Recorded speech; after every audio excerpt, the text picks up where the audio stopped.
کبھی یہ نوجوان مسلم تدبر بھی کیا تو نے؟ وہ کیا گردوں تھا جس کا تو ٹوٹا ہوا ایک تارا۔ جب کبھی ہم پیچھے نظر دوڑا کے دیکھتے ہیں اپنے آباء و اجداد کو، اپنے اسلاف کو، تو سر فخر سے بلند ہو جاتا ہے کہ ہمارے آباء و اجداد، ہمارے اسلاف کس طرح اسلام کی سربلندی پہ، اسلام کی کامیابی پہ، اسلام کی سرفرازی کے لیے اپنا تن من دھن سارا کچھ قربان کر دیتے تھے، اپنی آن، اپنی شان، اپنی ٹھاٹھ باٹھ، اپنی عیش و عشرت سارا کچھ قربان کر دیتے تھے، لیکن اسلام کے نام پہ کبھی حرف نہیں آنے دیا کرتے تھے۔ حضرت مصعب بن عمیر رضی اللہ تعالیٰ عنہ، اللہ کی ان پہ لاکھوں کروڑوں رحمتیں نازل ہوں، اسلام سے پہلے بڑی ٹھاٹ باٹ والی زندگی گزار رہے تھے۔ ان کے والد مکے کے امیر ترین لوگوں میں سے ایک سمجھے جاتے تھے۔ والد کی وفات کے بعد والدہ ان کی پرورش کر رہی تھی، ان کو کسی بھی چیز کی کمی نہیں آنے دی جاتی تھی، جو بھی خواہش کرتے تھے فوری پوری کی جاتی تھی، اچھے اچھے کھانے بنا کے ان کو دیے جاتے تھے، اچھے اچھے لباس پہنائے جاتے تھے۔ کہا جاتا ہے کہ ان کا جو جوڑا ہوتا تھا، ان کے کپڑے ہوتے تھے، وہ ملک شام سے بن کے آتے تھے، 200-300 درہم کا ایک جوڑا ہوتا تھا، آج جو پہنتے تھے کل نہیں پہنتے تھے، ایک ہی دفعہ ایک جوڑا پہنتے تھے۔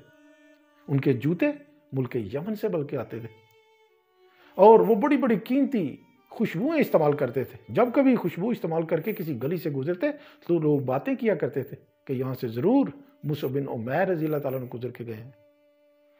اس طرح کی ٹھاٹ باٹ والی زندگی تھی، شان و شوکت والی زندگی تھی، لیکن جب اسلام کی طرف رغبت بڑھی، حضور کی سیرت اور کردار سے متاثر ہو کے حضور کی طرف بڑھے، تو ساری چیزوں کو چھوڑ دیا، لیکن اسلام کے نام پہ، اسلام کی شان پہ، اسلام کی آن پہ کبھی کوئی داغ نہیں آنے دیا۔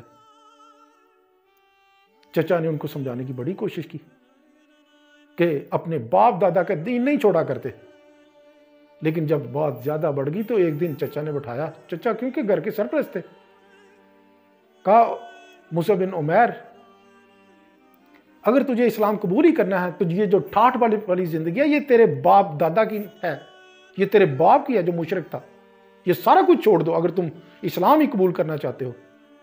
تو مصعب بن عمیر نے کہا چچا یہ سارا کچھ آپ کو مبارک ہو، مجھے حضور کی غلامی مبارک ہے۔ چچا کو اور غصہ آ گیا کہ میں تو کہتا تھا کہ شاید اس کا دماغ ٹھکانے آ جائے گا، لیکن اور زیادہ ہی آگے بڑھ گیا ہے۔ پھر چچا نے ایک اور قدم آگے بڑھایا اور کہا یہ جو تیرے تن کے اوپر کپڑے ہیں یہ بھی تیرے مشرک باپ کے ہیں، یہ بھی اتار دو۔ کہا جاتا ہے، روایتوں میں آتا ہے کہ وہ ننگے تن گھر سے نکلے، لیکن اللہ سے گلہ نہیں کیا کہ یا اللہ میں نے اسلام قبول کیا تو میرے تن سے کپڑے بھی اتروا لیے گئے۔ لوگوں نے بڑی ان کو تکلیفیں دی، دکھ دیے، مصیبتیں دی، لیکن کبھی کوئی گلہ نہیں کیا، کبھی کوئی شکایت نہیں کی۔ مبلغ قرآن سمجھے جاتے تھے، بہت سے لوگوں نے ان سے متاثر ہو کے اسلام قبول کیا۔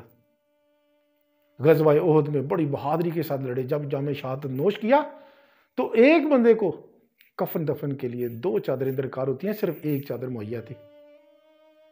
منہ ڈانپتے تھے تو پاؤں ننگے ہو جاتے تھے، جب پاؤں ڈانپتے تھے تو سر ننگا، منہ ننگا ہو جاتا تھا۔ پھر منہ ڈانپ کے پاؤں کے اوپر گھاس ڈال کے ان کو دفن کر دیا گیا۔ یہ وہی مصعب بن عمیر رضی اللہ تعالیٰ عنہ ہے جو بڑی شان و شوکت والی، بڑی آن بان ٹھان والی زندگی گزار رہے تھے، لیکن جب اسلام کی طرف آئے تو سارے کبھی واپسی کا نہیں سوچا، سارا کچھ اسلام کے لیے قربان کر دیا۔ اللہ پاک ہمیں مصعب بن عمیر رضی اللہ تعالیٰ عنہ کے نقش قدم پہ چلنے کی توفیق عطا فرمائے۔ اللہ پاک ہمیں حضور کا پکا سچا امتی بنائے۔ اللہ پاک ہمیں خوشیاں دے اور خوشیاں بانٹنے کی توفیق دے۔